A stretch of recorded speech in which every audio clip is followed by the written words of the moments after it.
Hello, good morning students. बेटा, आज हम कक्षा 7वीं का रुचिरा में पाठ 12 विद्याधनम का अभ्यास करेंगे। बेटा, हमने पाठ में देखा था कि विद्या रूपी धन हमारे लिए सबसे प्रमुख मुख्य धन है, ठीक है। और हमने ये भी देखा कि विद्या रूपी धन का हमारे जीवन में कितना अधिक महत्व है। तो आइए देखिए, फर्स्ट क्वेश्चन है हमारा, उचित कथन के सामने आम और अनुचित कथन के सामने न लिखिए। तो बेटा, यहाँ उचित का मतलब है सही और अनुचित का मतलब है गलत। आम का मतलब है हाँ और न का मतलब नहीं। तो बेटा, इन सेंटेंस को हम ट्रू फॉल्स के रूप में देखते हैं। तो देखिए, फर्स्ट, विद्या राजसु पूज्यते, कि विद्या राजाओं में पूजी जाती है। जब हम पाठ पढ़ रहे थे, हमने श्लोकों में देखा कि विद्वान व्यक्ति की राजाओं में पूजा होती है, वहाँ धन नहीं पूजा जाता। तो विद्या राजसु पूज्यते, ये सेंटेंस हमारा सही है, इसलिए हमने लिखा आम। नेक्स्ट है हमारा वाग भूषणम भूषणम न, कि वाणी रूपी आभूषण आभूषण नहीं है। लेकिन बेटा, हमने श्लोक में क्या पढ़ा था कि केवल वाणी रूपी आभूषण ही है जो हमेशा बना रहता है और बाकी सारे आभूषण नष्ट हो जाते हैं। और इस सेंटेंस में क्या कहा गया कि वाणी आभूषण ही नहीं है, तो इसलिए ये वाक्य गलत है, तो हमने लिखा न। नेक्स्ट है विद्याधनम सर्वधनेषु प्रधान, ये तो सही है क्योंकि विद्या रूपी धन सभी धनों में प्रधान है, मुख्य है। तो ये सेंटेंस राइट है, इसलिए हमने क्या लिखा आम। नेक्स्ट है विदेश गमने विद्या बंधु जनन भवति, कि विदेश जाने पर विद्या बंधु नहीं होती, कि हमारा जो मित्र है वो नहीं होती है। लेकिन बेटा, जब हम श्लोक पढ़ रहे थे तो हमने देखा था कि विदेश जाने पर केवल विद्या ही एक ऐसा हमारा दोस्त है, हमारा मित्र है जो हमारे काम आता है। तो इसलिए ये सेंटेंस क्या है, गलत है, और इसलिए हमने यहाँ क्या लिखा न। सर्वम विहाय विद्या अधिकारम करो, कि सर्वम सब कुछ विहाय छोड़कर विद्या पर अधिकार करो, ये वाक्य राइट है, इसलिए हमने क्या लिखा आम। नेक्स्ट क्वेश्चन है बेटा, नीचे लिखे पदों में विभक्ति, लिंग विभक्ति और वचन लिखिए।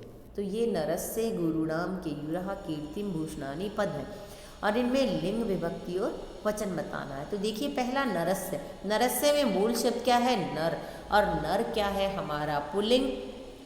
नरस्य षष्ठी विभक्ति एक वचन, जैसे बालकस्य देवस्य, उसी तरह से नरस्य। अब गुरुनाम, गुरुनाम भी देवानाम रमाणाम बालका नाम, इसी तरह से। तो गुरुनाम में मूल शब्द क्या है, गुरु, और गुरु क्या है पुल्लिंग, गुरुनाम षष्ठी विभक्ति बहुवचन। नेक्स्ट है हमारा केयूरः। अब केयूरा में केयूरे हमारा शब्द है, और केयूरे क्या पुल्लिंग है, और केयूरा क्या है प्रथमा विभक्ति बहुवचन। नेक्स्ट है कीर्तिम, कीर्तिम में कीर्ति शब्द है, और कीर्ति क्या है स्त्रीलिंग, और कीर्तिम द्वितीय विभक्ति एक वचन। नेक्स्ट है हमारा भूषणानि, भूषणानि में मूल शब्द क्या है भूषणम, और भूषणम पुस्तकम की तरह नपुंसक लिंग है, और ये प्रथमा द्वितीय विभक्ति दोनों में ही सेम रूप बनता है, बहुवचन भूषणानि। नेक्स्ट क्वेश्चन है बेटा हमारा, श्लोकों के अंशों को जोड़िए, कि भी अंश है श्लोकों के, इनको मिलाना है। ये क्वेश्चन मैच द कॉलम की फॉर्म में दिया गया है। तो देखिए, पहला विद्या राजसु पूज्यते न ही धनम, कि विद्या राजाओं में पूजी जाती है, न कि धन। तो विद्या से विहीन है पशु, की विद्या से हीन मनुष्य पशु के समान।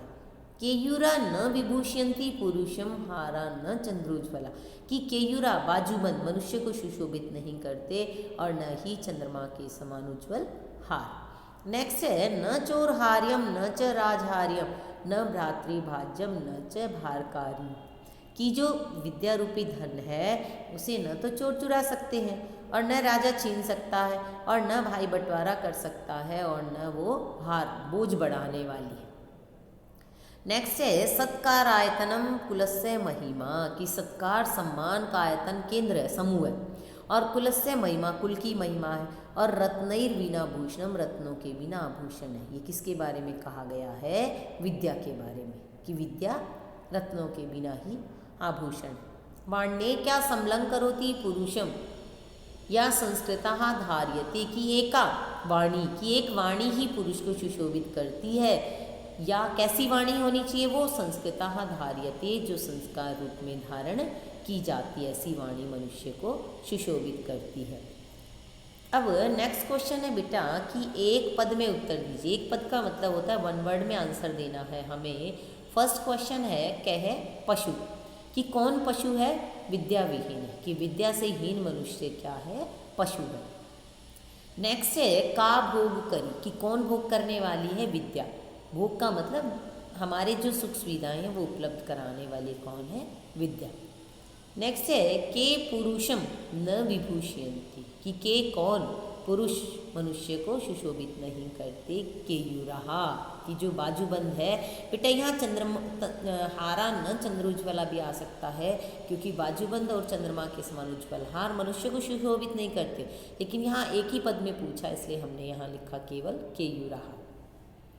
नेक्स्ट है कि का एका पुरुषम समलं करोति, कि एक कौन सी चीज़ एक ऐसी है जो पुरुषम मनुष्य को सुशोभित करती है, वाणी। तो का स्त्रीलिंग है, तो वाणी ही एक ऐसी चीज़ है जो मनुष्य को सुशोभित करती है।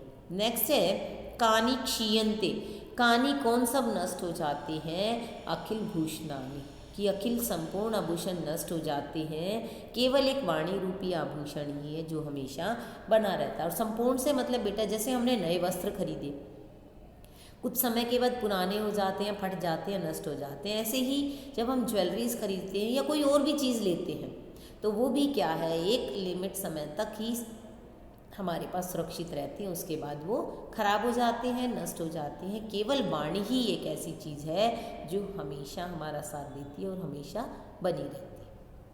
तो बेटा आज हमने ये 4 क्वेश्चंस किए हैं इस वीडियो में, और बाकी के हम नेक्स्ट दूसरी वीडियो में करेंगे। और मुझे पूरी उम्मीद है कि आप लोगों को सभी क्वेश्चंस अच्छे से समझ में आ गए होंगे।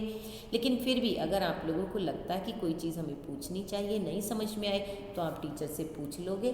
धन्यवाद।